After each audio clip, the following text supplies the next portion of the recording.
Russia's foreign policy. Introduction. Russia's relationship with the West has been declining since 2003. In Washington, it is said that there can be no true progress in the relationship as long as Putin remains in power. To understand how the relationship got to where it is, many things need to be looked at. These include Russia's experience of the post-Soviet period at home and abroad, Putin's personal worldviews, and Russian foreign policy in Ukraine, Syria, and with the U.S.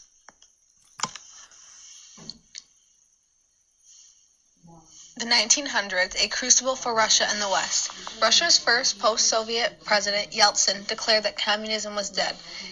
He did discover, though, many domestic and foreign policy challenges.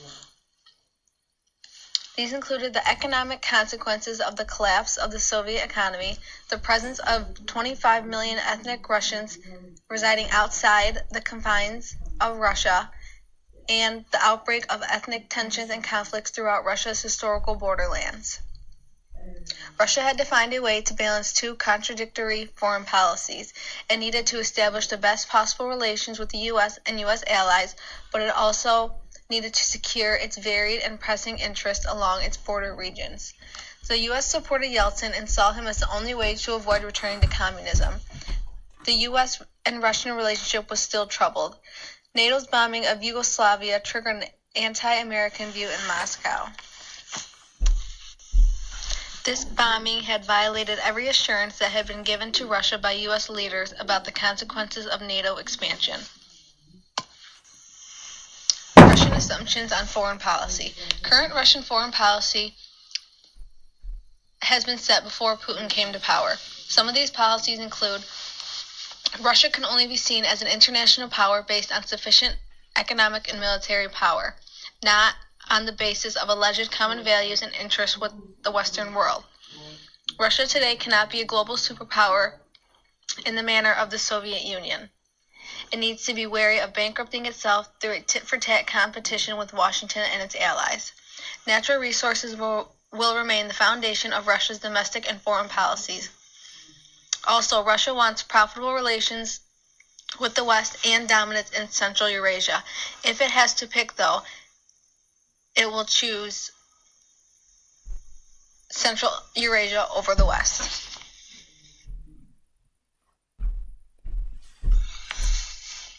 Putin brought a personal perspective to foreign policy and is influenced by two principles. For one, he is influenced by his experience as a witness of the Soviet collapse. This has convinced him of the dangers of what he refers to as the vacuums of power. He also fears overextension. He is well aware of Russia's relative weakness in the contemporary international system and believes that great care must be taken to not exhaust the country's relatively limited power resources. With these principles, Putin has dealt with disputes in certain ways. In Chechnya, Putin abandoned efforts to rule there directly in order to reduce the political and economic costs that Russia would endure. In Georgia, Putin withdrew troops because he saw formal empire as too costly in an era of mass-based nationalism. In Ukraine, when he tried to seize a part of southeastern Ukraine, he did not escalate to full-out Russian military intervention. He knew that this would imply a commitment indefinite in time, space, and ultimate outcome. Ukraine, Russia, and the West. The Crimean Peninsula is of interest to Russia for historical and cultural reasons. They have fought bitter battles against the British and the French there, cultivated a rich literature involving Crimea in peace and war, and sponsored the historic Yalta Conference. In 1944, Stalin ordered the Tatar population of Crimea to Central Asia. 200,000 people, mainly Russians, were deported due to accusations of working with Nazis.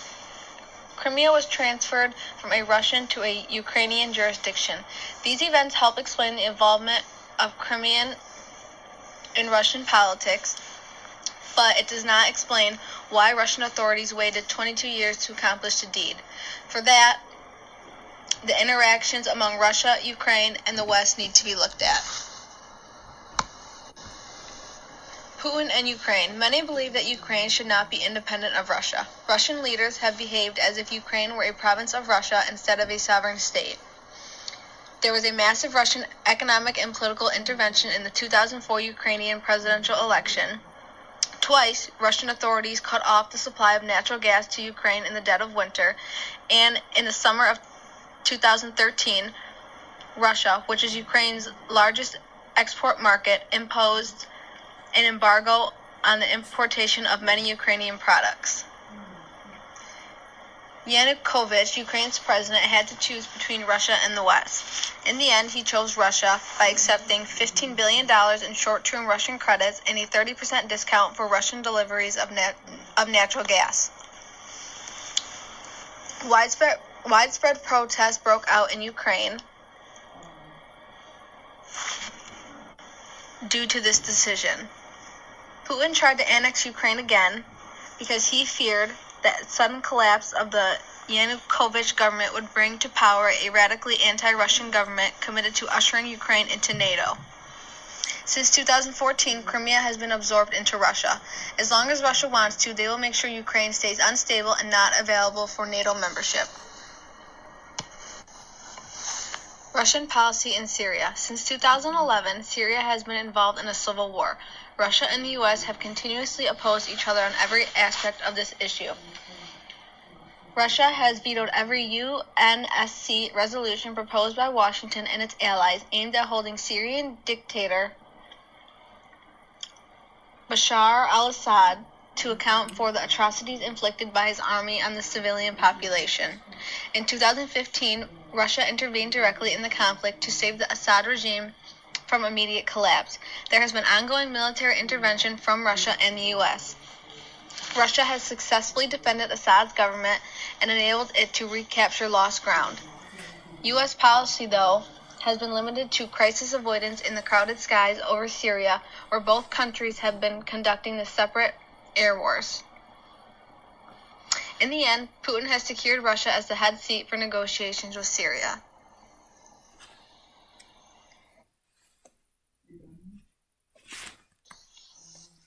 The 2016 presidential election and the reset. Putin deliberately intervened in the U.S. 2016 presidential election. The Russian government had the capacity to surveil DNC servers, and the FBI even warned the DNC in 2015 that it was likely being hacked. The Russian government had a strong motive to embarrass Clinton. They wanted to do this to neutralize efforts by a future Clinton administration to intervene in Russian politics. The U.S.-Russia reset was an effort to improve relations. To advance U.S. interests involving Russia, the U.S. had to consider many things that Russia saw as a priority. These were to establish the country's great power status internationally, secure Russia's primacy throughout the post-Soviet region, and prevent further NATO expansion toward Russia. Some results of this recalibration included a treaty reducing nuclear weapons and Russian cooperation with the U.S. on restraining Iran's use of nuclear weapons. Russia saw prospects for improvement. They even invited the U.S. and other NATO countries to march in the Victory Day parade on Red Square, marking the 65th anniversary of the Soviet victory over Nazi Germany. The 2016 presidential election and the reset continued. The U.S. still saw Russia as inferior and outside of the NATO security order. By 2011, the relationship spiraled. Despite U.S. assurances, Gaddafi's government was overthrown and he was himself killed. Putin would frequently point to this episode to warn about the dangers of the U.S. policy of regime change in the name of human rights and democracy. Russia took countermeasures to reduce U.S. interference in the future. In 2012, Russia entered the World Trade Organization. This triggered a further deterioration in relations, though, with Washington, as the U.S. Congress was forced to repeal a Cold War statute tying trade with Moscow to human rights concerns.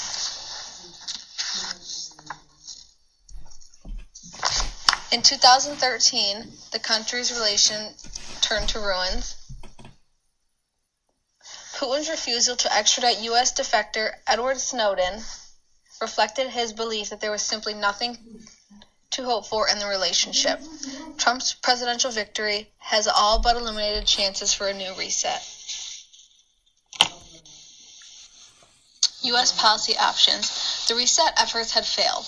1 year into Trump's presidency, relations between Russia and the U.S. were at an all-time low. Congress actually voted for new legislation that prevents President Trump from lifting sanctions against Russia without congressional assent. Russians and Americans do not communicate very well. They should, though, broaden their confidential dialogue and collaboration to avoid accidents in the air and on the ground. Many U.S. leaders say that U.S.-Russian relations cannot be fixed. The best option right now is openness to greater military cooperation and security objectives.